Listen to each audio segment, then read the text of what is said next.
Hi everyone, my name is Mandy Berger. This is my case study analysis on A Good Teacher Turns Bad. So my summary for this case, the case takes place in a rural school district with a new principal, Mrs. Wilson. She does have several years of teaching experience, but only a couple years as a new principal. She has to decide what to do when a veteran teacher begins to struggle professionally in the classroom and there are complaints among staff and parents. So the problem, what do I know? What do I know from reading the case study is that Mrs. Wilson, she is a new principal. She does, like I say, have 13 years of teaching experience. The school district is in a rural area made up of 25 staff members, so a pretty small school. Mrs. Horton is a seasoned teacher who over the last year has dropped in her instruction and professional performance. She was also a few years back named Teacher of the Year. So that is a big drop from being named Teacher of the Year to going to having several complaints made against her. Students' parents are now demanding that their kids be transferred out of her class. There has been complaints of some verbal abuse, of her being late to class, refusing to return emails, and to just have meetings with parents. What more do I need to know? Why is she missing work? Why all of a sudden does she dislike the new reading program? Before, she's always been a very open, friendly teacher to work with.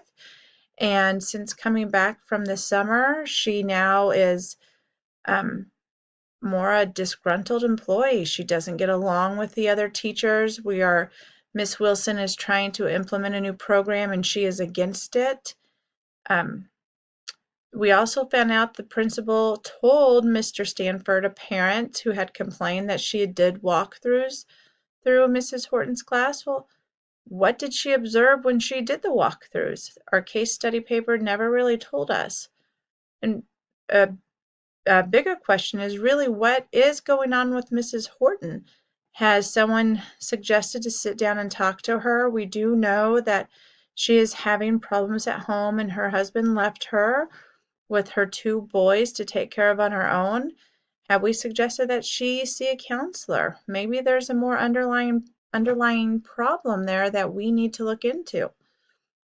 The main problem is the professionalism and the teaching instruction of one of the teachers. Miss Wilson must decide on whether she should transfer a student out, and if so, she needs to be prepared for all the other issues that, by transferring that student out, will bring to the table. My plan of action. Step 1, first, as a principal, I need to address Mrs. Horton. I have to sit down with her and try and figure out what is going on. What is the bigger issue?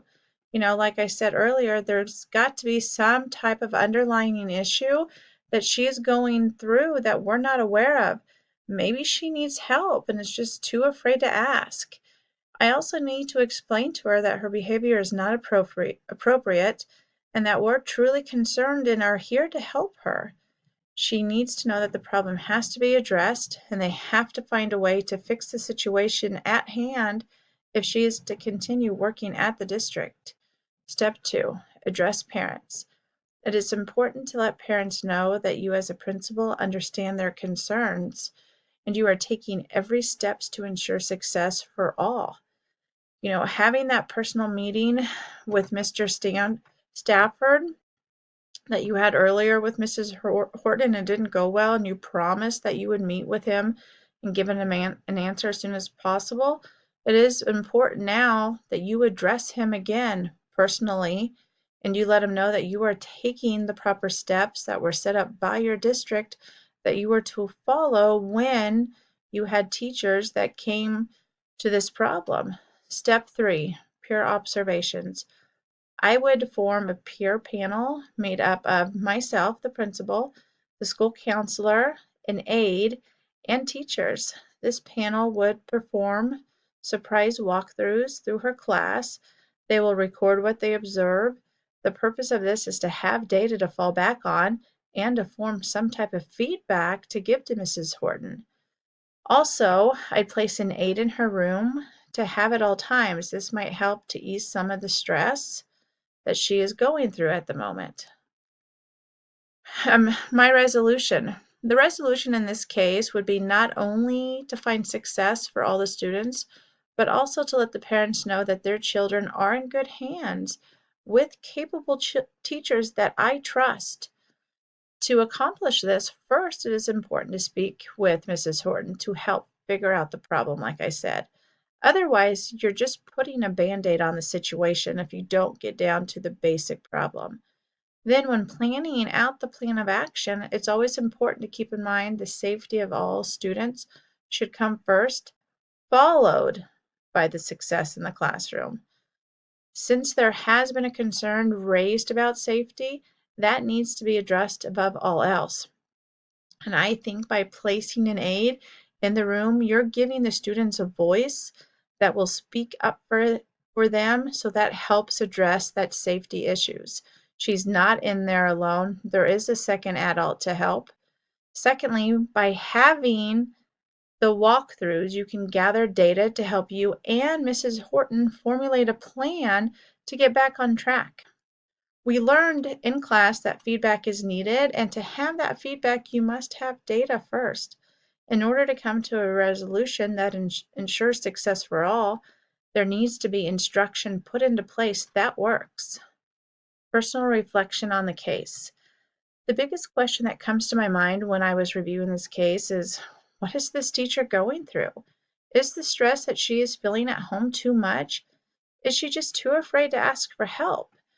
After being named Teacher of the Year, she might feel a lot of pressure. She might be too embarrassed or have too much pride to ask for help now. She might be struggling.